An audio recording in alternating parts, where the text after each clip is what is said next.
দেখতে অত্যন্ত সুন্দর। সাদা বরফের ওপর সাদা রঙের এই প্রাণীটির বিচরণ যে কারো কাছেই ভালো লাগবে। তবে দেখতে সুন্দর হওয়াই কি চূড়ান্ত কথা? না, এর যে হিংস্র মাংসাশী স্বভাব তা কিন্তু স্বাভাবিক নয়। প্রাণীটি হল পোলার বিয়ার বা মেরু ভাল্লুক। এটি মূলত শাপতবর্গের স্তন্যপায়ী প্রাণী।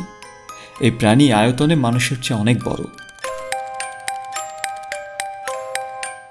পৃথিবীতে ভাল্লুকের যে ৮টি প্রজাতি পাওয়া যায় তার মধ্যে সবচেয়ে আকর্ষণীয় হল মেরু ভাল্লুক। হিমশীতল বরফে আচ্ছাদিত উত্তর মেরুতে বাস করে এই বিশালদেহী সাদা লোমের প্রাণীটি।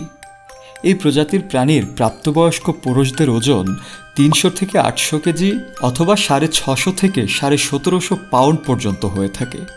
অর্থাৎ প্রাণীটি শারীরিকভাবে কিছুটা দৈত্যাকৃতির বলা যায়। শুভ্র বরফে ঢাকা উত্তর মেরুর সৌন্দর্য যে হাজার গুণ বাড়িয়ে দিয়েছে এই প্রাণী তা কিন্তু অনস্বীকার্য।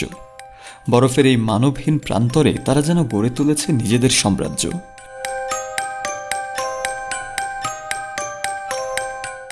শীতের শুরুতে এদের চামড়ার চর্বিস্তর বেড়ে যায়। পুরো চামড়া এবং চামড়ার নিচে পুরো চর্বিস্তরের কারণে মরুভাল্লুক প্রচণ্ড ঠান্ডায়ও টিকে থাকতে পারে। পাশাপাশি চমৎকার সাঁতারু হিসেবেও কিন্তু এই মরুভাল্লুকের বেশ সুখ্যাতি রয়েছে, কারণ এদেরকে অনেক সময় বরফ গলার পর সমুদ্রেও দেখা যায়। তাই সমুদ্রে টিকে থাকার জন্য সাঁতার জানাটা তাদের জন্য আবশ্যক। তবে এরা বেশ নির্জনতা পছন্দ করে, দলবদ্ধভাবে এরা বাস করতে চায় না। মেরু ভাল্লুকের জীবাশ্ম কিন্তু অত্যন্ত অস্বাভাবিক। এটি বেশ প্রাচীনতম এবং পরিচিত।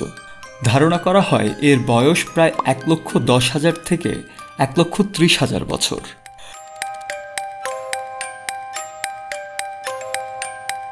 আজকের এই সময়ে এসে বেশ কিছু প্রতিকূলতাও দৃশ্যমান এদের টিকে থাকার ক্ষেত্রে। উত্তর মেরুর বরফ গলতে শুরু করায় এদের বাসস্থান, প্রজনন স্থান ও জীবনধারণের ক্ষেত্র প্রতিনিয়তই ঝুঁকির মুখে পড়ছে। মেরু ভাল্লুকরা তাদের মাত্র ২% শিকারে সফল হয়। শিকারের পরিধি কমতে থাকায় শিকার ধরা আরও কঠিন হয়ে পড়েছে। ফলে খাদ্যভাবে অনেক ভাল্লুকই মৃত্যুর মুখে পতিত হচ্ছে প্রতিনিয়ত।